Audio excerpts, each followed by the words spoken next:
होता जाता है। ये समुद्री जीव पहले तो अपनी खूबसूरती से आपको छलते हैं और फिर अचानक एक खतरनाक रूप ले लेते हैं जिनसे बचना मुश्किल ही नहीं नामुमकिन है। पर तो गाइस मैं अभी आ चुका हूँ 3D थिएटर। यहाँ पे आपको सारी चीज़ 3D मिलेगी। तो मैं अभी एंट्री लेता हूँ। चलिए एंट्री करते हैं। ये मैं एंट्री कर लिया हूँ। ये देखिए अंदर कैसा है। चलिए घूमते हैं। मैं अभी 3D थिएटर के अंदर हूँ। आप देख सकते हैं यहाँ पे पूरा लगा हुआ है और यहाँ पे प्रोजेक्टर भी काफ़ी लगे हुए हैं, 6-7 बड़े बड़े हो गए। तो चलिए देखते हैं। और बहुत मज़ा ही आया जो सफारी में घूम के। यहाँ पे देखते हैं कब स्टार्ट होता है। मैं आपको सारी चीज़ें दिखाने की कोशिश करूँगा। यहाँ देखिए इन सब चीज़ों में दिखेगा, मैं दिखाऊँगा।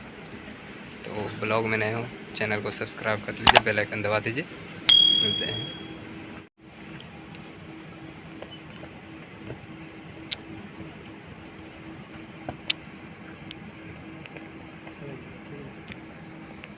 बार बार सांस लेते हैं।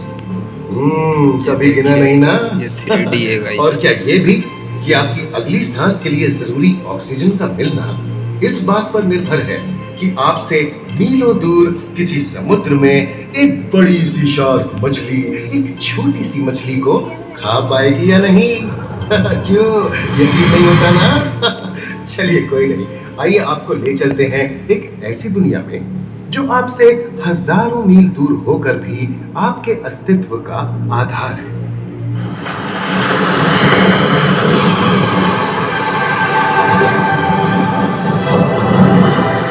ये महासागर है, मीलों दूर तक फैला हमारे जीवन का केंद्र, जिसका पानी हर देश की सीमा से परे है।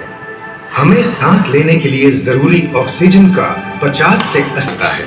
ये भी कह सकते हैं कि ये सागर एक विशाल संयुक्त परिवार की तरह है, जिसमें ये सभी जीव एक ही घर में रहते हैं, जैसे मछलियां, mollusc, dolphin, seal, walrus, crustacean, bacteria, समुद्री एनिमोनी और हाँ ब्लू व्हेल भी, जो पृथ्वी का सबसे बड़ा जीव माना जाता है। और जंतु ही नहीं, इन समुद्रों में पौधों की भी लाखों प्रजातियां पाई जाती हैं। इन विशाल समंदरों हमारी पृथ्वी का लगभग 3/4 हिस्सा है। इस धरती पर 5 बड़े महासागर हैं: आर्कटिक, अटलांटिक, हिंद, प्रशांत और दक्षिणी महासागर। ये सागर इतने महत्वपूर्ण हैं कि इनका तापमान और लहरें दुनिया के हर हिस्से के मौसम पर असर डालते हैं, चाहे वो मौसम कितना ही खतरनाक क्यों ना हो। हमारी ही तरह पानी के नीचे पनपता हर जीवन सूरज की रोशनी पर निर्भर है। जी हाँ जनाब, सिर्फ ये जंतु, मछलियां, पेड़ पौधे ही नहीं, बल्कि बैक्टीरिया जैसे सूक्ष्म जीव भी सूरज से ऊर्जा पाकर खिलखिला उठते हैं। ये देखो मिस्टर ऊदबिलाव, कितने मजे ले रहा है। देखा इसे, अपने चेहरे की पोजीशन ऐसे बदल रहा है जैसे किसी स्पा में स्टीम ले रहा हो। और वो चली मैडम व्हेल इठलाते हुए सनबाथ लेने। और ये जोकर मछली यानी क्लाउन फिश, ये तो गाना भी गाती है भाई, बिना किसी सुरताल के। हाँ, ये राग समुद्री जानती है और कोई खतरा महसूस होने पर ये कभी गुर्राती है और कभी चहकती है। क्लाउन फिश है ना। और ये डॉल्फिन हमारे स्मार्टफोन से भी ज्यादा स्मार्ट है। ये अपनी आवाज का इस्तेमाल सोनार की तरह करके एकदम सही दिशा में तैरती और एक दूसरे को संदेश भेजती है। जी हाँ, ईमेल या व्हाट्सएप से भी तेज। मूंगा चट्टानें यानी कोरल रीफ दुनिया की सबसे विविध इकोसिस्टम्स में से है। इन चट्टानों को अक्सर समुद्र के वर्षावन कहा गया है। आई समुद्र में वर्षा, अजीब बात है ना। अरे दरअसल इनका नाम इनके आसपास बसे इन जीवों की विविधता के कारण पड़ा है। इनमें से कुछ मूंगे गर्म उथले समुद्र में, तो कुछ ठंडी अंधेरी गहराइयों में रहकर हमारे इकोसिस्टम के संतुलन को बनाए रखते हैं। पौधे हमारे इकोसिस्टम का एक बहुत ही महत्वपूर्ण हिस्सा है और पानी में ऑक्सीजन का सबसे बड़ा स्रोत है। इस नीले पानी में मौजूद कई पौधों में से एक बहुत ही महत्वपूर्ण पौधा है फाइटोप्लैंक्टन, जो पूरी दुनिया की ऑक्सीजन की जरूरत का लगभग 50% बनाकर हमारा अस्तित्व बनाए रखता है। इन समुद्रों में पहुंचने वाली सूरज की रोशनी की मात्रा के हिसाब से उन्हें 3 क्षेत्रों या परतों में बांटा गया है। सतह के सबसे नजदीक वाली परत को यूफोटिक जोन या सनलाइट जोन कहा जाता है। जाहिर है कि यहाँ सूरज की सबसे ज्यादा रोशनी पहुंचती है और 90% समुद्री जीवन इसी परत में मौजूद है। अगली गहरी परत को डिस्पोटिक जोन या ट्वाइलाइट जोन कहा जाता है। इस परत तक सूरज की सिर्फ 1% रोशनी पहुंचती है, जो पौधों के जिंदा रहने के लिए काफी नहीं है। तीसरी और सबसे गहरी परत एफोटिक जोन या मिडनाइट जोन है। यहाँ सूरज की रोशनी बिल्कुल नहीं पहुंचती। ये परत पूरी तरह से अंधेरी और ठंडी होती है, बिल्कुल किसी हॉरर मूवी के सीन जैसे। ये कई जगह पर इतनी गहरी होती है कि यहाँ आसानी से माउंट एवरेस्ट जैसे ऊंचे पहाड़ भी समा सकते हैं। और इसकी सबसे गहरी जगह है प्रशांत महासागर में मरियाना ट्रेंच। महाद्वीपीय तटों के साथ लगे उथले समुद्री इलाकों तक पहुंचना आसान है, लेकिन ये समुद्र का सिर्फ 10% है। समुद्र की गहराई जितनी बढ़ती जाती है, उतने ही वहां के हैरत अंगेज जीव जिन तक पहुंचना मुश्किल होता जाता है। ये समुद्री जीव पहले तो अपनी खूबसूरती से आपको झलते हैं और फिर अचानक एक खतरनाक रूप ले लेते हैं, जिनसे बचना मुश्किल ही नहीं, नामुमकिन है। पर ये क्या, अचानक ये रोशनी कहां से आई? ओहो, ये तो जेलीफिश का झुंड है, जिनकी रोशनी एकदम डिस्को लाइट की तरह लगती है। वाह, ये हुई ना बात। अब सभी बड़ी छोटी मछलियां इन चमचमाती डिस्को लाइट को देखकर पार्टी करने आएंगी।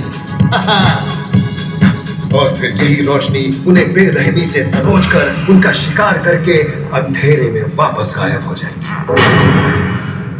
लेकिन सभी शिकारियों को छलावे से लुभाना नहीं पड़ता। सबसे घातक शिकारियों में से है शार्क, जैसे ग्रेट व्हाइट और टाइगर शार्क। शार्क आमतौर पर सूरज ढलने के बाद अंधेरे में शिकार पे निकलती है, समुद्री जीवों का यमराज बनकर। आज तक शार्क की 500 से ज्यादा प्रजातियों का पता चल चुका है। ये हर तरह के खुले महासागरों में, मूंगे की चट्टानों में, आर्कटिक की बर्फ के नीचे और समुद्र की अंधेरी गहराइयों में पाई जाती है। और ये है समुद्री घोड़ा, जो तबड़क तबड़क नहीं, छप छप छप छप करता है, यानी दौड़ता नहीं, तैरता है। हमने इन समुद्रों के बारे में बहुत कुछ जाना है, पर अभी भी बहुत कुछ जानना बाकी है। ये सागर गहरे और विशाल, ठंडे और अंधेरे में डूबे होते हैं। इन गहराइयों में पनपने वाली 17,000 से अधिक प्रजातियां मानो किसी कल्पना से कम नहीं।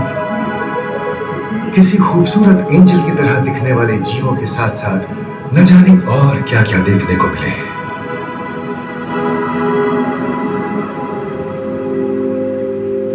इन विशाल सागरों के इकोसिस्टम इनके बाहर तक फैले हैं। खारे पानी की खाड़ियां समुद्रों, समुद्र तटों और नमकीन दलदली इलाकों तक।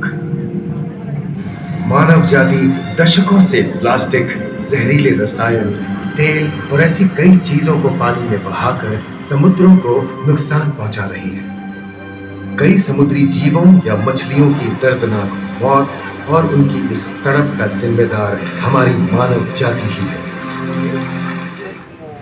पिछले कुछ दशकों में वैज्ञानिक पैमाने पर सामने आए खतरों में से एक बड़ा जलवायु परिवर्तन है, जिससे महासागर गर्म हो रहे हैं और ग्रीन हाउस गैसों की अधिकता और ऑक्सीजन की कमी के कारण इन समुद्रों का अम्लीकरण हो रहा है। सागरों के इस तरह गर्म होने से पानी का स्तर बढ़ गया है और बर्फ की चादर पिघल रही है।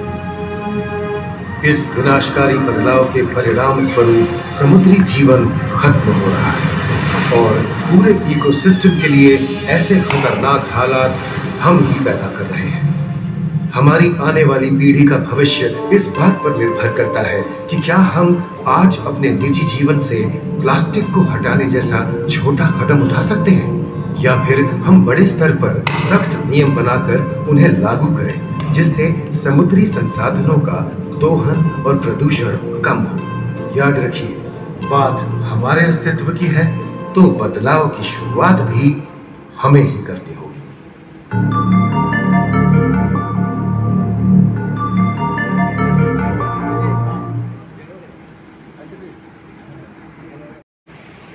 गाइज आप देख सकते हैं कि यहाँ पे अच्छी चीज़ें दिखाई गई है, आप देखें। और बढ़िया भी लगा होगा आपको। प्लास्टिक को जितना कम से कम यूज करें उतना बेहतर रहेगा।